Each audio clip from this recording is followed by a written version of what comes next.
किसी को कोई आइडिया है कि इमोशनल इंटेलिजेंस है क्या?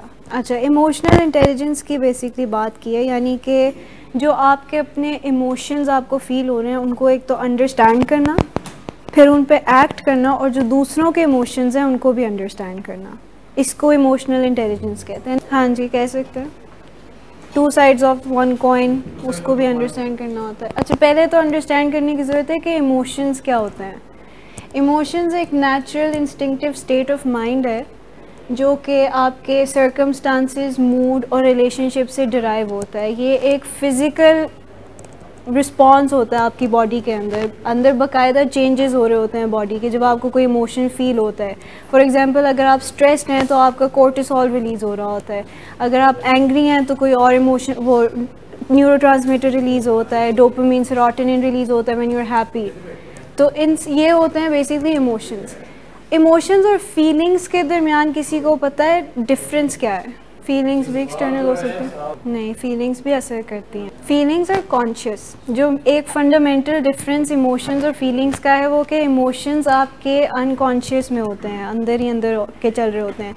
इसी वजह से it takes years for someone to understand कि उनको एक्चुअली इमोशंस क्या फील हो रहे हैं।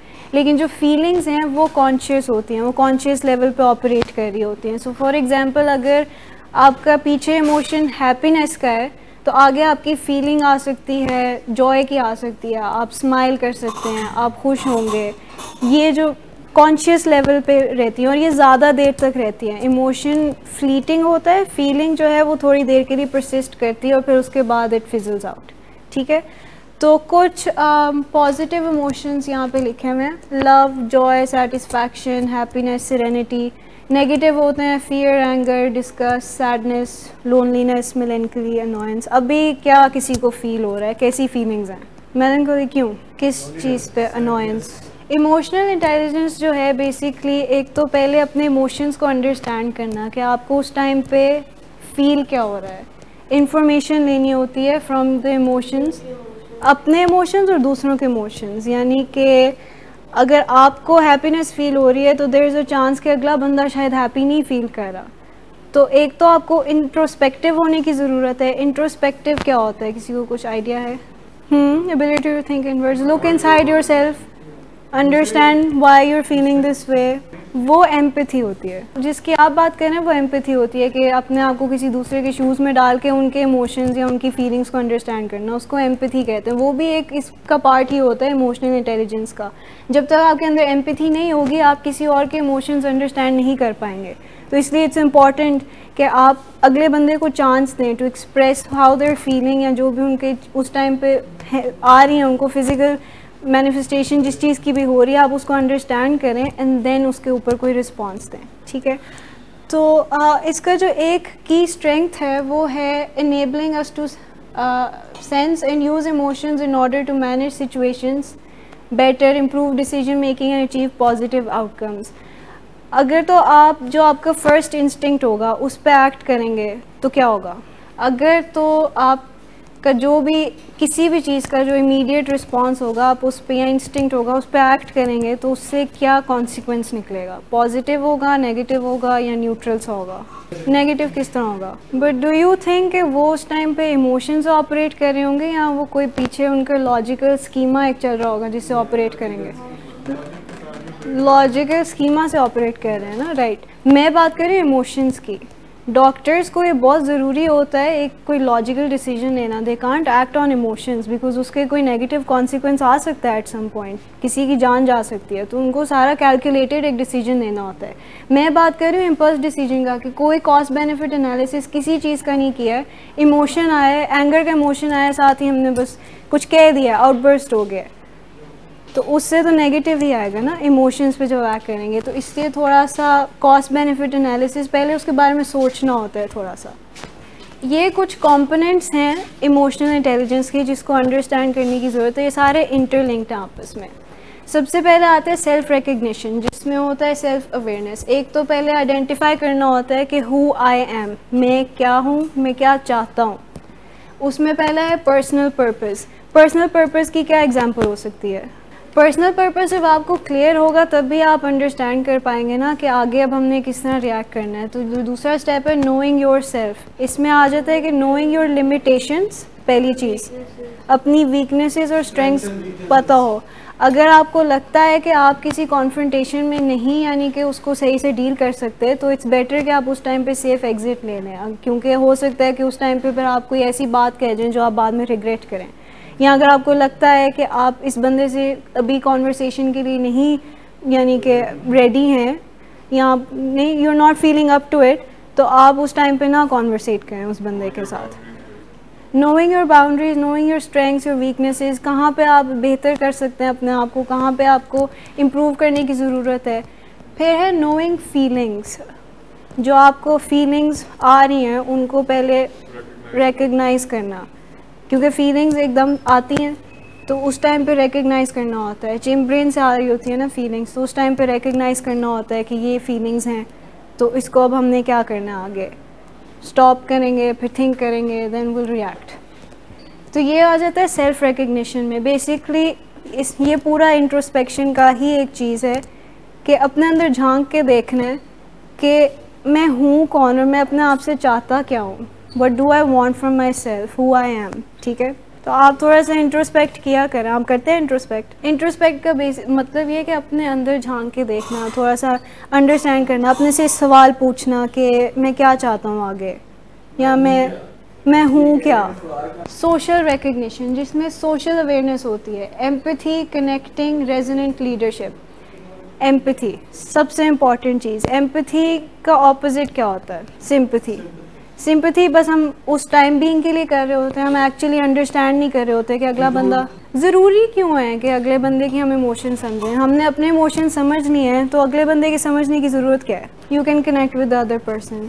आप जब उनके इमोशंस को, उनकी फीलिंग्स को या उनकी प्रॉब्लम्स को समझ जाएंगे तो आप एक बेटर पोजीशन में होंगे उनको किसी और अच्छे तरीके से गाइड करने के, ना कि सिर्फ आप उनके साथ बस सिंपथाइज़ करें ऊपर ऊपर से, और असल जो जहाँ से इमोशन या उनकी प्रॉब्लम स्टेम हो रही है वो आप समझ नहीं रहे हैं कि वो क्या है।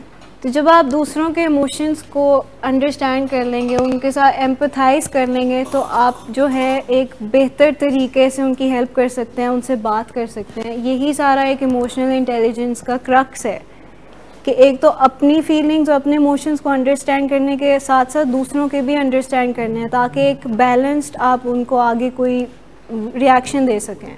इट्स नॉट नेसेसरी, बट जब एम्पैथेटिक होते हैं आप तो आप उनसे पूछ सकते हैं कि can you explain a little कि what you are going through, या कैसा आपको फील हो रहा है, क्या पूरा सिचुएशन क्या थी, ताकि मैं भी बेहतर समझ पाऊँ। ज़रूरी नहीं है कि आप एग्जैक्ट सेम सिचुएशन से उससे गुजरे हों। अगर आप नहीं गुजरे तो आप उनसे कहें कि मुझे समझाओ, ताकि आपको समझ आए कि इस पे अब हम कैसे रिएक्ट करें। फिर आता है सेल्फ रेगुलेशन, जिसमें अच्छा कनेक्टिंग हो गया, जिसमें आप दूसरे के साथ कनेक्ट कर रहे होते हैं ऑन अ डीपर लेवल, जैसे सलमान साहब ने बात की। फिर आ जाता है सेल्फ रेगुलेशन, सेल्फ मैनेजमेंट, जिसमें self control, managing moods, transformation है। सेल्फ कंट्रोल में क्या आ जाएगा? Emotional control, emotional regulation, impulse को कंट्रोल करना। अच्छा, हर दफ़ा सेफ एग्जिट नहीं ले सकते आप। कोई सिचुएशंस ऐसी होंगी जिसमें आप सेफ एग्जिट नहीं ले सकते, उसमें क्या करेंगे आप? कोई एग्जांपल? असर्टिवनेस किस तरह इस्तेमाल करेंगे उसमें? और क्या एग्जांपल्स होंगी सेल्फ कंट्रोल की? इमोशन से हवाले, क्रेविंग्स इमोशनल इंटेलिजेंस में किस तरह आएंगी?